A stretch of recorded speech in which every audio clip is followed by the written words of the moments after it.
नमस्कार। आज देश की तमाम फटाफट खबरों में आपका स्वागत है। जम्मू कश्मीर के श्रीनगर में आतंकियों ने सुरक्षा बलों पर हमला किया है। बताया जा रहा है कि श्रीनगर के एचएमटी इलाके में गुरुवार दोपहर आतंकियों ने सुरक्षा बलों पर फायरिंग शुरू कर दी। इस दौरान 2 जवान गंभीर रूप से घायल हो गए। घायल जवानों को आर्मी बेस हॉस्पिटल में शिफ्ट किया गया है। खबर है कि दोनों जवान शहीद हो गए। इस बीच सुरक्षा बलों ने इलाके में सर्च ऑपरेशन शुरू कर दिया है।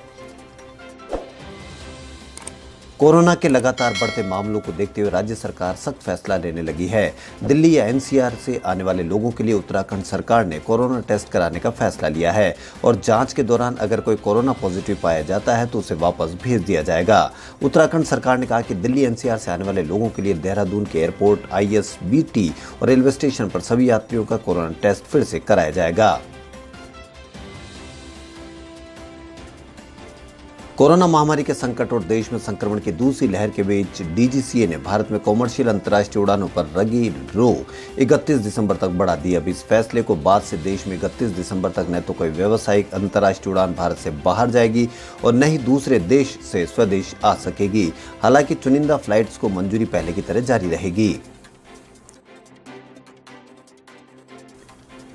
प्रधानमंत्री नरेंद्र मोदी संविधान दिवस के अवसर पर केवड़िया में आयोजित एक कार्यक्रम को संबोधित किया। इस दौरान पीएम मोदी ने मुंबई हमले में शहीद हुए लोगों को श्रद्धांजलि दी और कहा कि हम वो जख्म कभी नहीं भूल सकते। पीएम मोदी ने कहा कि 1 नेशन 1 इलेक्शन आज भारत की जरूरत है।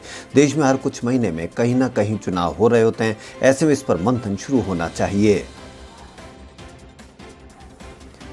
कोरोना वायरस का कहर एक बार फिर देश और दुनिया पर देखने को मिल रहा है। भारत में दैनिक मामलों में एक बार फिर वृद्धि दर्ज की जा रही है। गुरुवार को कोरोना वायरस के 44,489 नए मामले रिपोर्ट किए गए। वहीं इस दौरान 524 लोगों की अपनी जान भी जा चुकी है। भारत में कोरोना संक्रमितों की संख्या बढ़कर 92 लाख को पार कर गई है।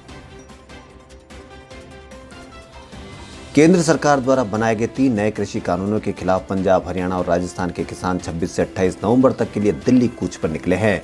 गुरुवार को इनके दिल्ली प्रवेश को रोकने के लिए दिल्ली हरियाणा सीमा पर पुलिस और सुरक्षा बलों की तैनाती और बैरिकेड आदि लगाकर सख्त इंतजाम किए गए हैं। आज सुबह पंजाब के किसान पटियाला अंबाला हाईवे पर किए गए बैरिकेड्स को तोड़ते हुए और वाटर कैनन और आंसू गैस के गोले झेलते हुए आगे बढ़े।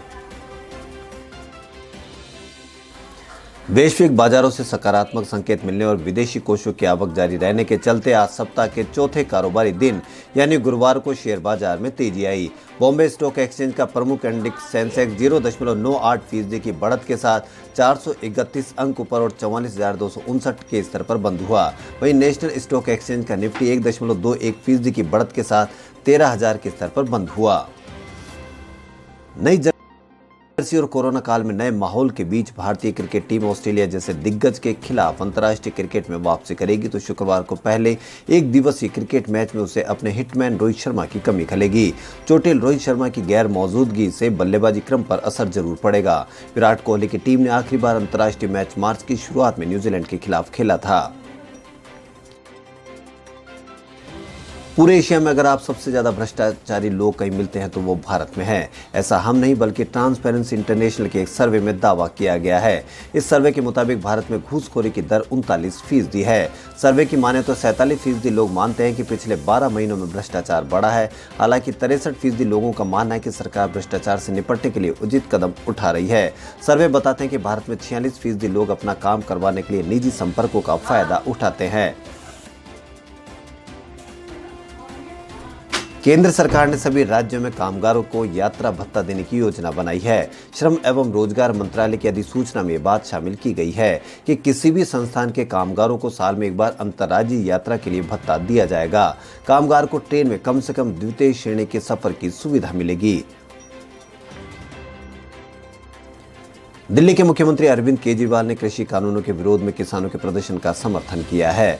उन्होंने ट्वीट कर किसानों की मांगों को लेकर समर्थन जताया। केजरीवाल ने कहा कि केंद्र सरकार के तीनों कृषि बिल किसान विरोधी हैं। ये बिल वापस लेने के बजाय किसानों को शांतिपूर्ण प्रदर्शन करने से रोका जा रहा है। उन पर वाटर कैनन चलाई जा रही किसानों पर यह जुर्म बिल्कुल गलत है। शांतिपूर्ण प्रदर्शन उनका संवैधानिक अधिकार है। देश के दूसरे सीरो सर्वे की रिपोर्ट सामने आ गई है। इसके अनुसार 10 साल से ऊपर के 6.6% लोग कोविड-19 से संक्रमित हो चुके हैं, जबकि 7.1% वयस्कों में कोरोना वायरस के खिलाफ एंटीबॉडीज मिली है। कुल मिलाकर ये समझे कि 10 साल से ऊपर का हर 15 में से एक व्यक्ति कोरोना से संक्रमित हो चुका था। सर्वे के मुताबिक 7.43 करोड़ लोग अगस्त तक कोरोना से संक्रमित हो गए होंगे। कोरोना को लेकर केंद्र सरकार की ओर से जारी नई गाइडलाइन पर चर्चा के लिए गुरुवार को मुख्यमंत्री अशोक गहलोत राजस्थान ने समीक्षा बैठक की। मुख्यमंत्री आवास पर हुई इस बैठक में उन्होंने गांवों में टेस्टिंग बढ़ाने और कोरोना के प्रति लोगों में जन जागरूकता अभियान तेज करने के निर्देश दिए। पश्चिमी विक्षोभ के कारण बीती रात दक्षिण पूर्वी राजस्थान के कई इलाकों में मावठ हुई, जो इन क्षेत्रों में बोई रबी की फसल के लिए अमृत साबित हुई। देर रात में तेज हवा चलने और बादलों की गर्जना के साथ ही शुरू हुई बारिश का दौर रुक रुक कर आज तड़के 4 बजे तक चला। मौसम विभाग से मिली जानकारी के मुताबिक सुबह 8 बजे तक 1.5 दर्जन से ज्यादा जिलों में बारिश हुई। वहीं राजस्थान के सीकर में 2 दिन शीतलहर के बाद बादल छाए रहने से तापमान में मामूली बढ़त थी, जिससे लोगों को राहत मिली। लेकिन एक बार फिर मौसम विभाग के अनुमान ने सीकर समेत जयपुर संभाग के इलाकों में कल से शीतलहर चलने की चेतावनी जारी की है। खबरों में फिलहाल इतना ही। यदि आपको हमारा चैनल पसंद आए तो लाइक, सब्सक्राइब और शेयर अवश्य करें। धन्यवाद।